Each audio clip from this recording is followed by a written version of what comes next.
and because it was clear that the other company weren't going to be successful, and they released me from their agreement. And I spoke to them, and all of them were so interested in covering the IPCC investigation, but basically said, we just haven't got room to do it justice.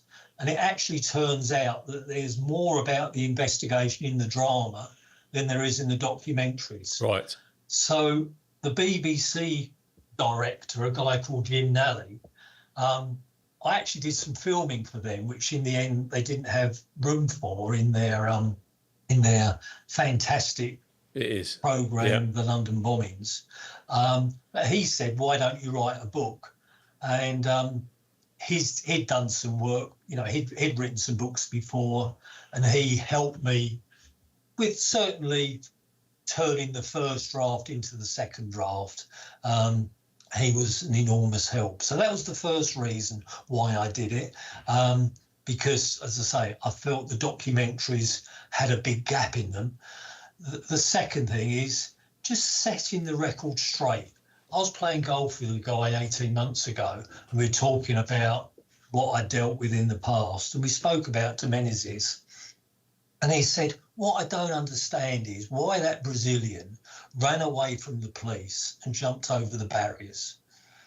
And I said, that just didn't happen. That is just folklore, which, as a result of a Sky 24/7 newsreel, a witness said that early on, mistaking John Charles Jimenez's for actually a firearms officer 2 minutes later coming through those barriers.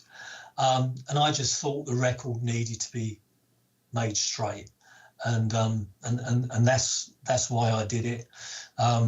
You mentioned at the beginning of the podcast about published author. I certainly don't see myself as that. I've written one book, which I'm lucky enough to have got published, and I am proud of it. But, yeah. Call me an ex-cop, but I don't see myself as an author. I really don't. Well, do you know what I do, mate? And the fact is that you've got it out there, because everyone says there's a book in everyone, but you've actually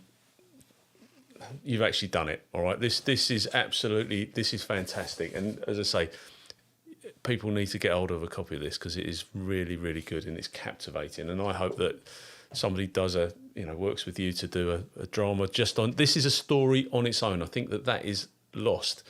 The massive jigsaw puzzle of 7/7 and everything else that went on, I get that, but this is one story on its own, which is absolutely captivating.